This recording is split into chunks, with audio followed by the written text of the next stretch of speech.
It all began when Akua, a popular caterer in Kumasi, and Kofi, a well-known businessman, decided to unite their lives in a modest yet beautiful traditional marriage ceremony. The celebration was intimate, with only close family and friends in attendance. The two had first crossed paths at a church anniversary program where Akua had been hired to cater. It was a day she would never forget, not because of the event itself but because of how her culinary skills introduced her to the man who would later become her husband. At the program, Kofi had been captivated by the flavors and presentation of Akua's dishes. After savoring the meal, he sought her out. "I love your food, madam," he said with a broad smile.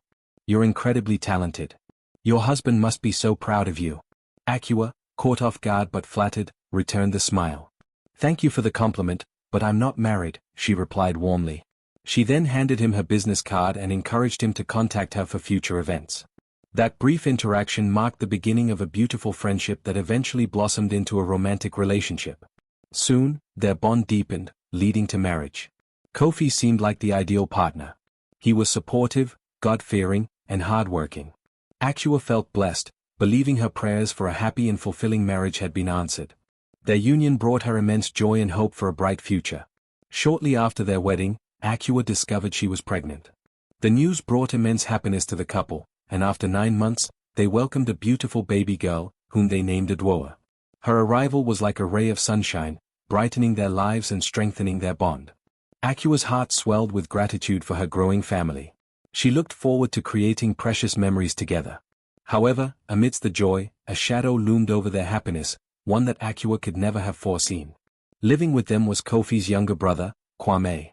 He had just completed his WAS and was awaiting admission into university. Initially, Akua had contemplated suggesting that Kofi send Kwame back to their mother in Kokor. She longed for privacy as a newlywed and wanted to focus on her new family.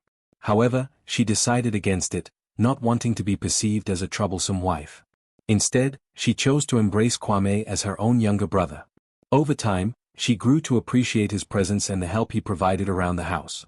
Life took a turn when Kofi received a promotion and was transferred to a managerial role at a bank in Tamale. This meant he had to leave Akua and Adwoa behind in Kumasi.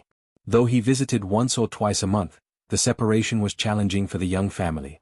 Akua had to take on the responsibilities of caring for her daughter alone. She stopped taking catering jobs to focus on Adwoa, dedicating herself entirely to motherhood. 6 months after Adwoa's birth, Akua received an offer to cater for an event hosted by the Ashanti Regional Minister's Office. It was a high-paying job she couldn't refuse. With no house help or elder relative nearby, she decided to take Adwoa along. At the event, she assigned one of her assistants to watch over the baby while she worked. However, Adwoa, being a clingy child, cried incessantly, making it difficult for Akua to concentrate. When she returned home, she shared her ordeal with Kwame. "I can take care of Adwoa while you work," he offered. "She's very fond of me." Akua hesitated but eventually agreed. Leaving her baby with Kwame seemed like a practical solution, especially since Adwoa appeared to trust him. Little did she know that this decision would have devastating consequences. At first, everything seemed fine. Kwame cared for Adwoa with genuine affection, or so it appeared.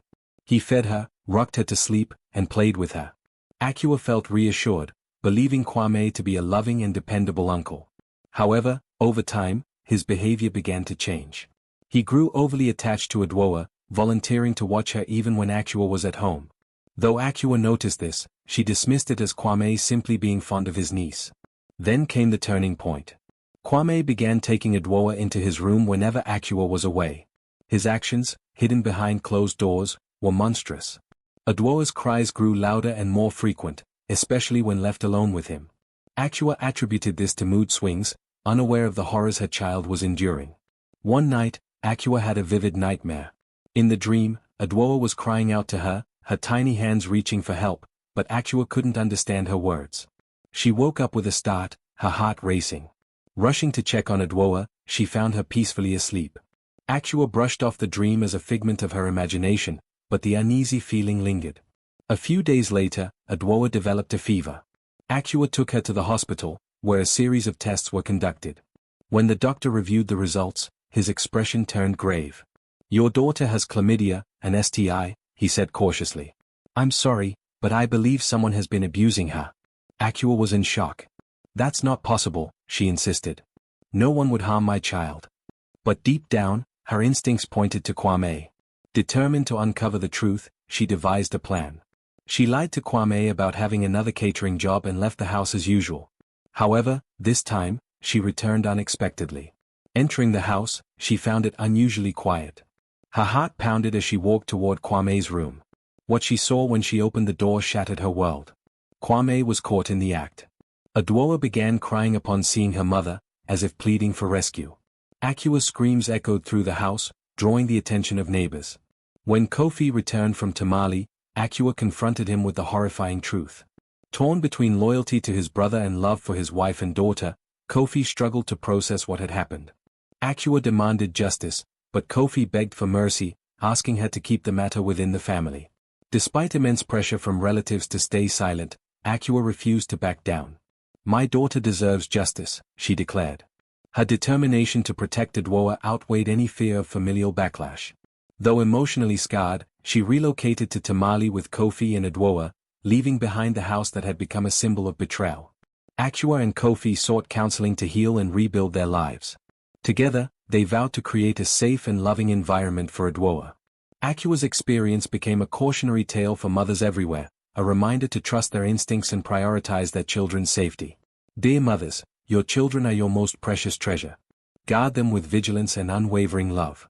Trust your instincts, and never assume anyone is above suspicion. The safety and innocence of your child depend on your watchful care. In the quiet town of Tamale, Akua began a new chapter in her life. Determined to turn her pain into purpose, she started advocating for child protection and parental awareness. She collaborated with local organizations, sharing her story to educate others on the importance of vigilance. Her resilience and courage inspired many, making her a beacon of hope for families facing similar challenges. Kofi, too, embarked on a journey of self-reflection. He sought to rebuild the trust that had been shaken by the ordeal. Together, they worked tirelessly to ensure that Adwoa grew up in an environment filled with love, security, and understanding.